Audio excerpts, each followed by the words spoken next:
Hello, everyone, and welcome to the Brand Your Practice podcast, where you get to learn about marketing, growing, and scaling your private practice. I'm Brent Stutzman, and today we're going to be talking about how to do intensive therapy retreats.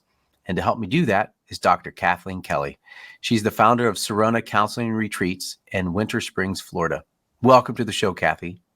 Thank you. So glad to be here. Yeah, so we're going to be talking about how to do intensive therapy retreats because sometimes therapists want that kind of side product to be able to offer. But before we kind of talk about how you do it, I'd love for you to share a little bit about how you got involved in doing intensives, which eventually led to Syrona Counseling Retreats. I think that it is a unique thing to do intensives. Not everyone is trained to do that in school. So I felt very fortunate that when I got out of school and I started my regular standard practice, I got exposed to someone who's actually doing intensives. So because I had a chance to be mentored by this person, I got a chance to go down and actually bring some of my clients down into their intensive group experience. So I got a chance to observe that. And then over time, I was fascinated with what got done. There was so much a lot of breakthroughs were able to happen, a lot of really wonderful exercises and interventions that I can't do in an hour that were done over 2 or 3 hours that really just, intrigued me. And so I got trained and I spent the next many, many years, 6 years directly bringing my clients down when working with him. And then when he had a chance to open up an addiction center, I went down and actually developed the program with him and worked side by side and in the room with him for another 3 years. So I got immersed rather early on in my career with the concept of doing intensive therapy. Yeah. And I loved working with you. So for those listening, Kathy's one of my clients, and we did a lot of branding work, and we've talked about, accelerated counseling for busy individuals and couples. And, sometimes people actually need more than just 1 hour therapy over the course of 6 months. They actually need a real strong intensive to kind of get over that hump and kind of get some breakthroughs early on, and then go into the week-to-week therapy, which we'll talk about in a little bit because I just found it really fascinating, some of the things that you were doing. So yeah, if you guys go to SyronaCounseling.com, you can see more of what we do and how we've been able to brand and market what you do. Let's jump into a little bit because you typically do intensives anywhere between 3 to 5 days, but let's just go ahead and walk through what a 3-day intensive looks like. So if you can jump in and share, what is day one? What are you doing with day one for those first 7 hours? Well, first of all, let me say how much I appreciate talking to other therapists because I think we have such a unique profession, and I love the therapists that I get a chance to work with. We all have this wonderful skill set where, we spend a lot of time and effort and money to develop our skill set to work with these clients. And what I really love is the idea of being able to use that skill set in a different way. So this is the way I do it. I have also done it in half day sessions and full day sessions.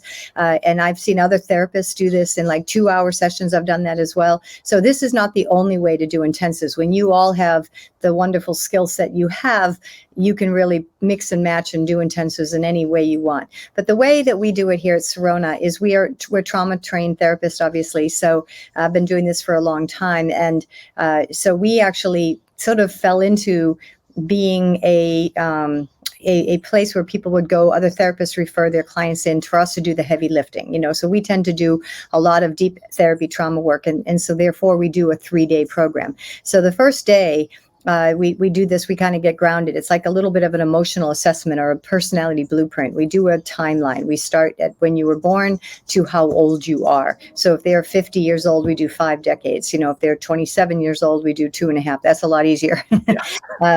So we, do this first day, full blown, who are you? And then we're looking at, how are they developed, right? What went on in terms of the neurological programming, in terms of your sense of self, your sense of others, years, sense of trust, and then what defenses and stuff that you developed in that second decade, and then how did you work with those defenses in your adult life, which tends to be a little version of rinse and repeat. So we get grounded on the first day, and then the second 2 days are what a lot of therapists, you all will know what I mean when I say they're work days, they're working days. So these are the days that we take the toolkit that we have and we apply it to what this particular client's issues are. So it might be, we do tops down and bottoms up work. So it might be that we do some education, psychoeducation. We might do some body work. We do a lot of body work. We might do Gestalt type of work. We do mirror work. We do a lot of really cool stuff with the mirrors. We have sort of a standard kind of step-by-step process depending on what the client's issues are.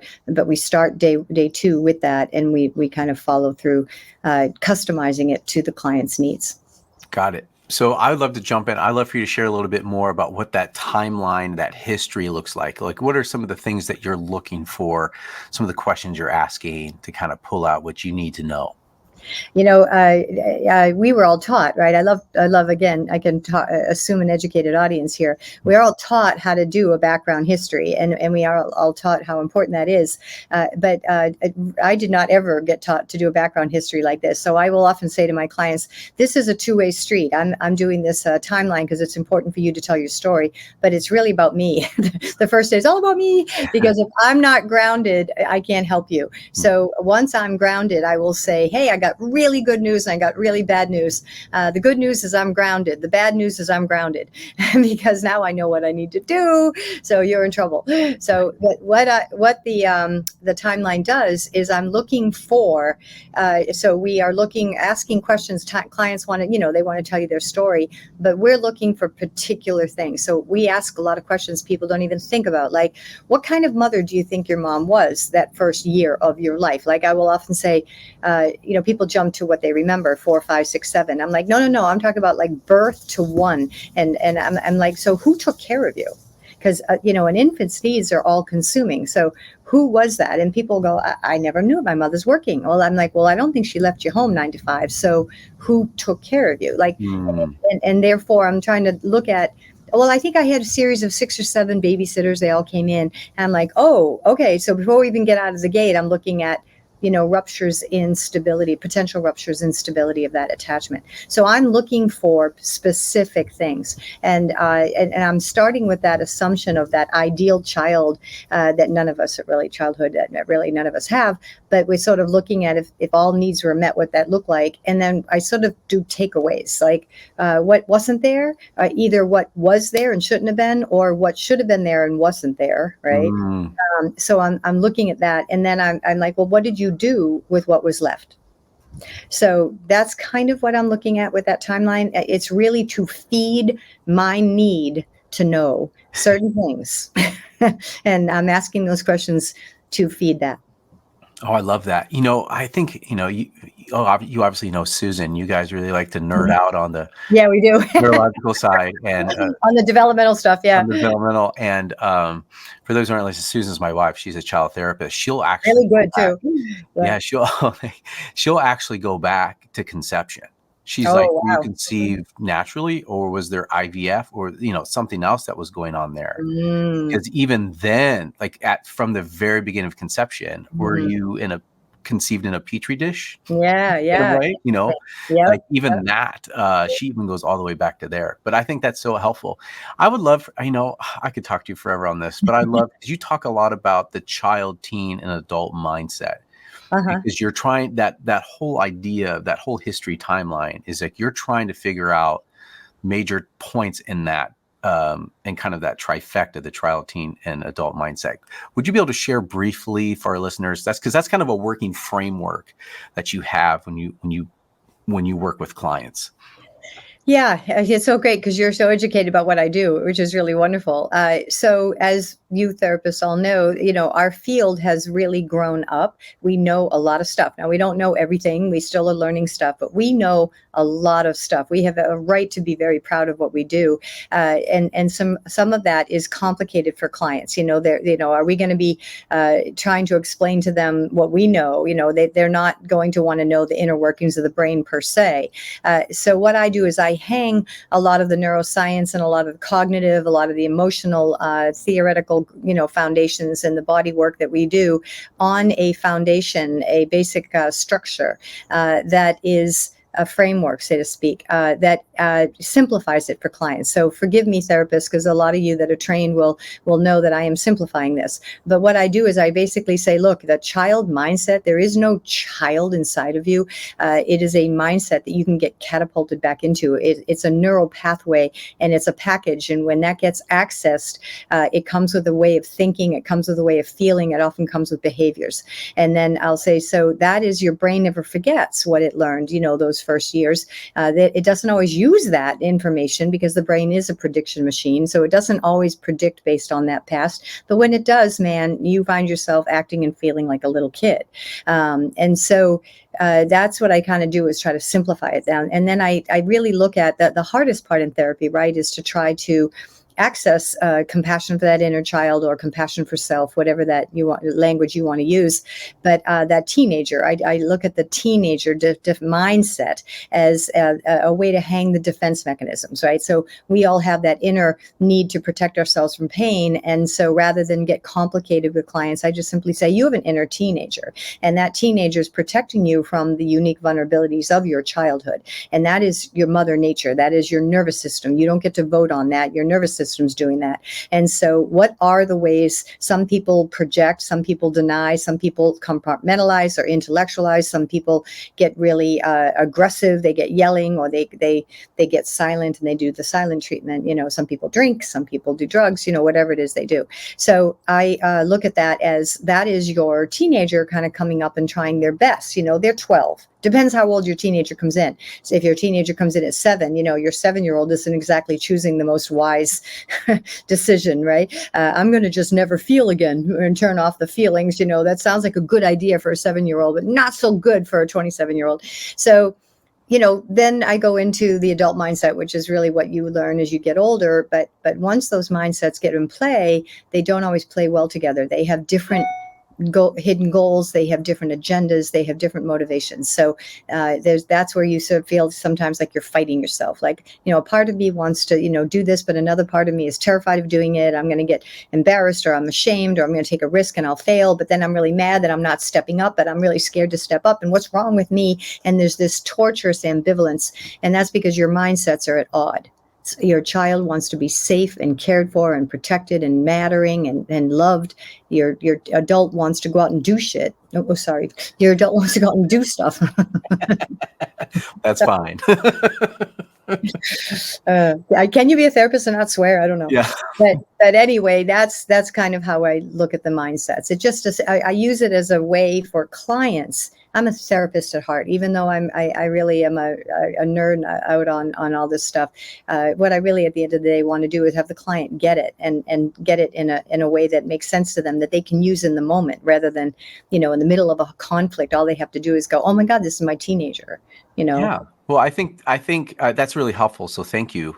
Like, because I think the most helpful thing for therapists is the education side. Mm-hmm. And the most powerful way that you can do that is sort of like using kind of like analogies. So if I was on the marketing, like, you know, what's Disney Plus? How would you describe Disney Plus? Well, it's kind of like Netflix, but it's all Disney shows. Yeah, that people get it. Yeah, exactly. Right away. So what you're doing is you're using a metaphor to communicate pretty complex ideas. Otherwise, their brain is just you're gonna wash over that, and you're gonna lose them.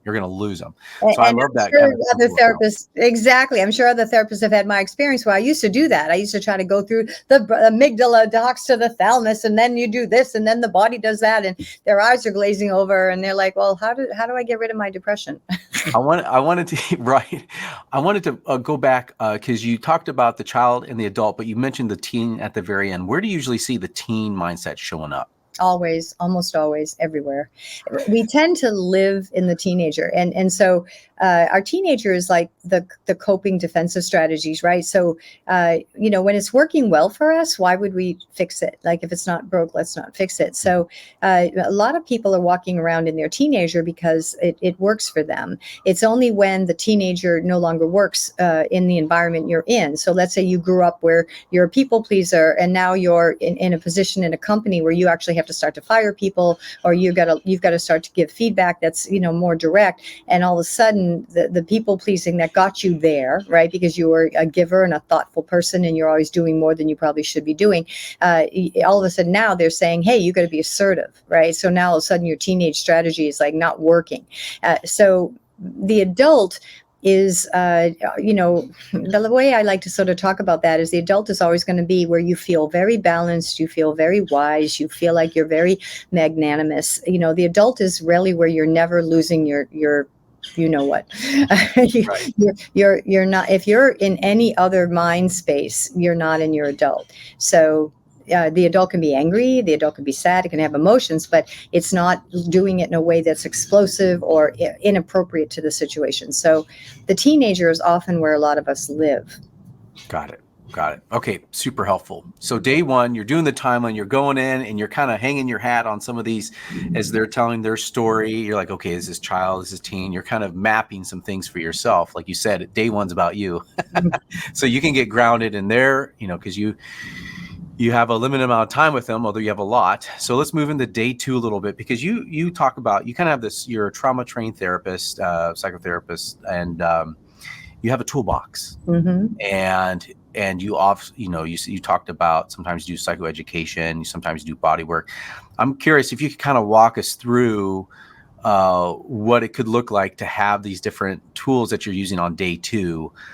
Because I know on day three, you kind of have to land the plane a little bit. Like there's some things that you have to go through that's different from day two. So walk us a little bit about day two and some things that you're trying out and working with clients. This is so great. I love talking about this. Day two is where we now say, let's say that we, we've done the timeline, and people come in with we start with a wish list. Actually, we sort of put up on the board, what would you like different? If you had that magic wand, shoot for the moon here, what would you want different walking out of the door 3 days from now? And so that's where we go back on day two, is we sort of look at that wish list and we say, all right, you want to like yourself more, you want to communicate better, you want to be able to stand up for yourself, you want to be able to feel your emotions, you want to be able to not have anxiety, not have OCD, you want to be able to, whatever it is, fill in the blank. So we stay very focused on what they want, not what we want. All of us can sort of, as therapists, we can go a lot of different ways. We can say, you need to do this, because we know that they do need to do that, but they might not feel they need to do that. And that's not on their agenda. So I want to be able to focus on their agenda. Now, most of the time, what they're saying to me is in their language exactly what I know they need to do. I'm like, I got to go back and help you develop. For the most part, a lot of times people have a very tortured or not very good relationship with their self. And so they are not on their own side. And if you're not on your own side, how are you going to win at the game of life, right? So that's really been disrupted, usually because of attachment stuff or whatever. So what I do in day two is I say, okay, how do I help that? Now, all of you therapists out there, you know that we got a pretty good toolkit on how to do that, and you all might have your own way to do that.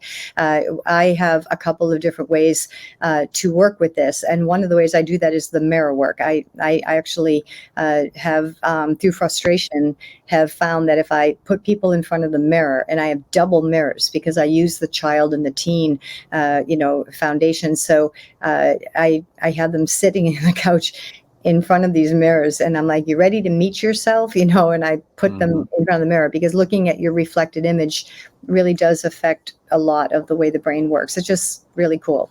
I recommend people look at this. The group in Italy does mirror work. They're really pretty cool too.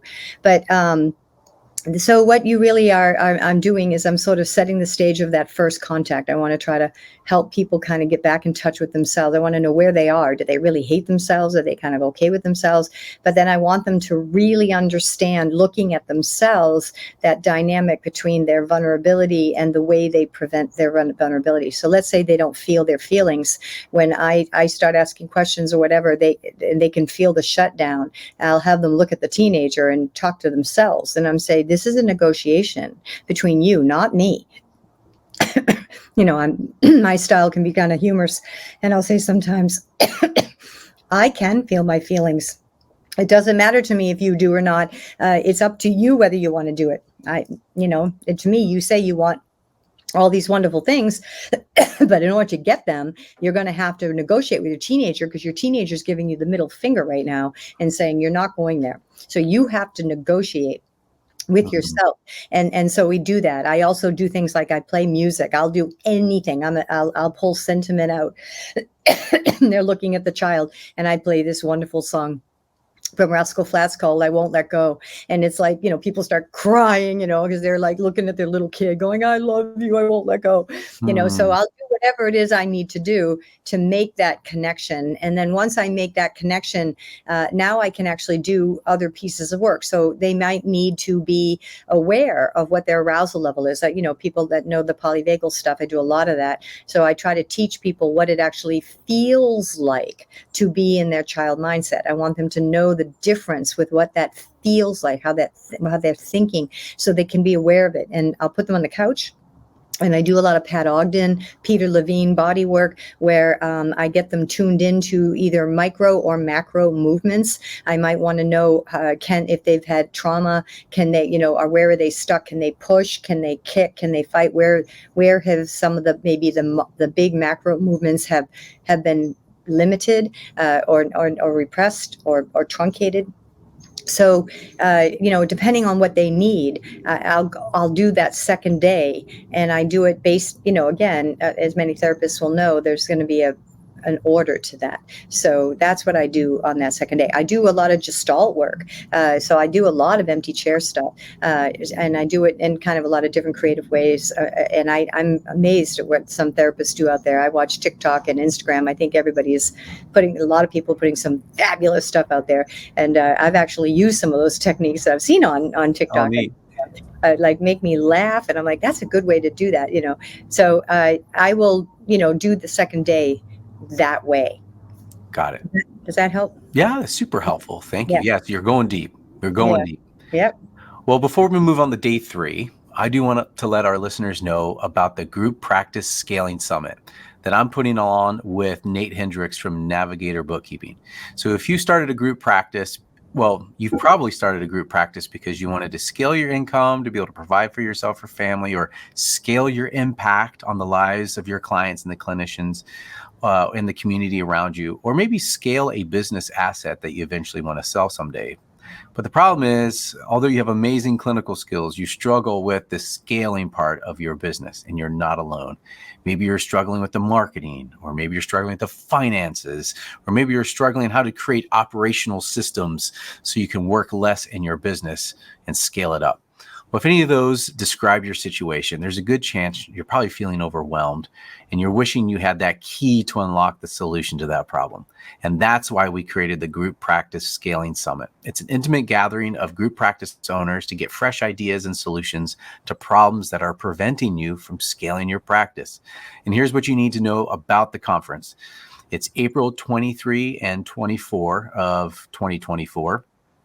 And it's a day and a half. So the first full day is, I believe it's a Monday, and then we're going to do a half day on Tuesday, because a lot of you want to get back to your family, and 2-day conference can be a little long. But the idea is that we're doing a TED Talk type of conference where it's a ton of content coming at you. It's really thick. It's really good. It's real juicy.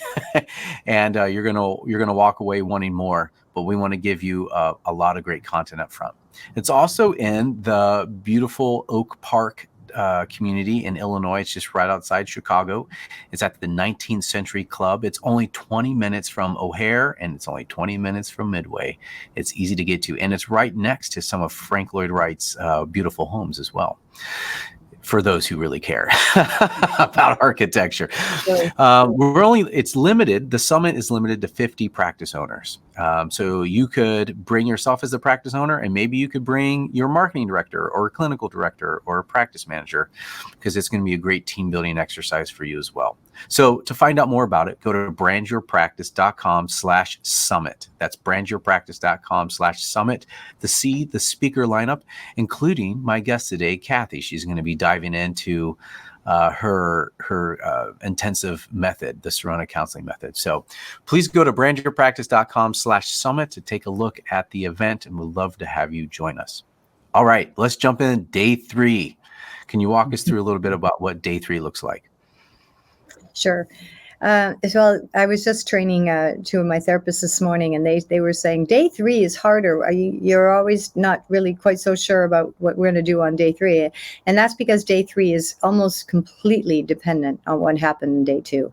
So we customize what we do. And so if someone is needing a lot of trauma work and they need cleanup, I refer to it as sort of cleanup, that I'm not going to feel really good, nor any good therapist does, I'm sure, about trying to help people become, step into their adult when there's a lot of trauma that we know is going to continue to get triggered and derail them. So if they really need the trauma work, I'm cleaning up on day 3 and doing trauma work and preparing to bring them back to their therapist, to really sort of help them understand what are the next steps, So day 3 might be a real heavy working day, and often is if I'm working with a client, especially therapists that refer to me and I know them well.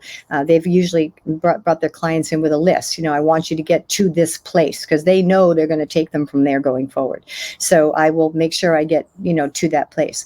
If I have clients who are not coming to me from a therapist, which I increasingly have since I've joined you, I have now opened the practice up, and I'm getting a lot more people, and it's been fun.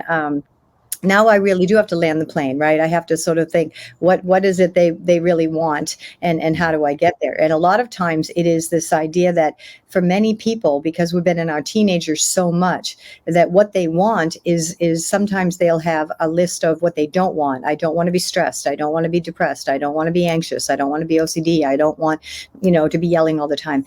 But when you ask, what do you want? They're not able to really quite know how to answer that. So day 3 becomes a lot more around how much adulting do you really know? Do you really know what it is to be an emotionally mature adult? And so many, as therapists, we're not taught this. I went through school and didn't have a single class on emotions. Now, granted, I went to school in the 90s, but still, it's not, and I certainly wasn't taught what an emotionally mature adult is. So I really look at this idea of emotional intelligence as knowing, if you know better, do better, but that's hard to do sometimes. So emotional maturity is not just knowing better, it's doing better in the moment when you need it. So I practice on that 3rd day. We actually spend a lot of time introducing what that adult mindset is, and then spending a lot of time in real practice stuff. Especially I do a lot of couples. This is really fun with couples, but I'll do it with my own clients. So, we'll do it their way. And then I'll say, how else could you do this? And they're usually like, I don't know. And so I will help. And then they go back and forth, and we practice and do a lot of that. Wow. So it's fun. It's day 3 is a very, it's usually an inspiring day. It's a day that a lot of clients get embarrassed by, because they often say, I don't know a ton, in terms of like, I don't know. I never realized I didn't know how to talk. I just know I didn't want to yell, but if I don't yell, what do I do instead? What's my alternative? The brain doesn't do no very well. You have to, okay, so you tell it no, but then what's it going to do instead? It's not like it's going to go to sleep. You got to give it an alternative. And so that alternative is what I do on day 3. Like, let me teach this to you, because people don't know it. Yeah. Because we were talking about, you're helping them, you're strengthening new patterns really in their brain and their body. And so it's like, it is like a workout. So like there is probably like it's like strength training in some ways, but in the adult mindset, which is really beautiful. What a gift. You're going to be my PR. Yeah. Wait, you are. Well, let me just tell you this, listeners, if you want to see some of the most amazing Google reviews you have to look up Syrona, because the work that Kathy and her therapist do is life-changing, and they willingly go on there and share how their lives are changed. It's really amazing. The best I've ever seen. And they just do it. So as we kind of wrap up here, so I'm curious, how do you work with therapists? Sometimes you said therapists will sometimes have like a checklist, like it'd be great if you can get them to this point because we're getting stuck in our weekly therapy. But how have you partnered with therapists across the country as they send clients to in your team to do work? So I started with almost uniquely working with therapists. When I was in my own private practice, my frustration, like many of you, I'm sure, was that I would have a client that needed more than I could do in an hour, and also needed, at the time, I didn't have the training, but I knew that they needed more, and so they didn't need a residential program, or they couldn't afford a residential program, or they couldn't take 30 days out, of their life to do that. They certainly didn't need an inpatient. So what they needed was high quality one-on-one work to get through this particular issue.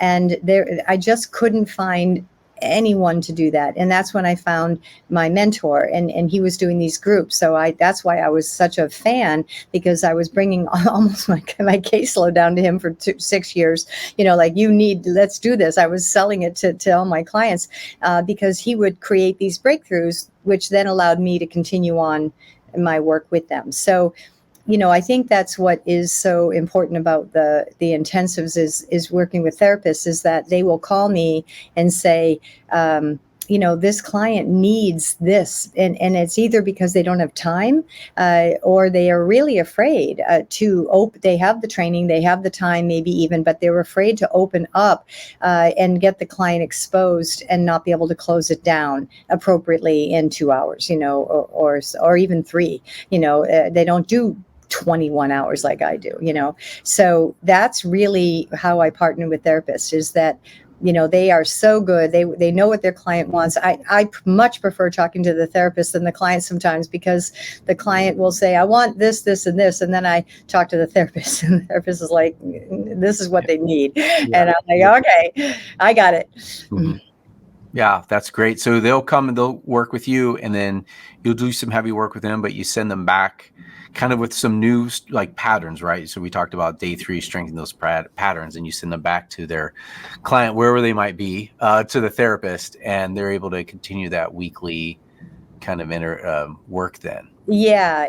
So, most of my referral sources have been out of state, right? So I would have clients flying back home, and they would be so excited to tell their therapist, right? And couldn't wait for me to tell their therapist, right? So I'd be able to call up and brag about the work they did.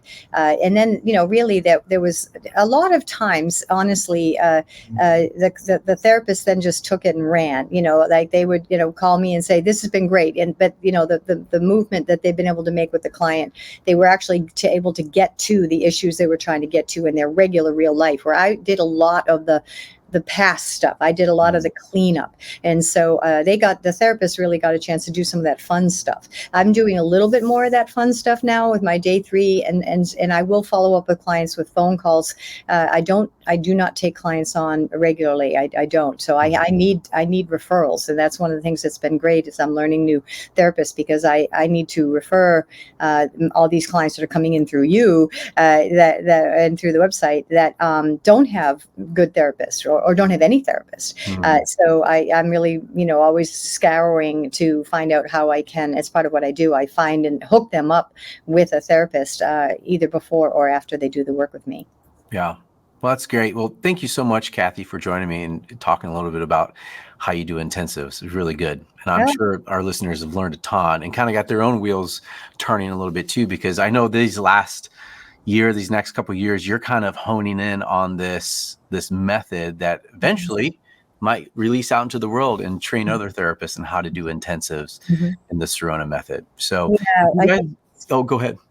Well, I'm sorry, I didn't mean to interrupt you, but I really think that therapists are phenomenal. It's like I have such respect, mad respect for my colleagues, and we are well trained. We put a lot of time and effort into this, and you should be well compensated for what you do.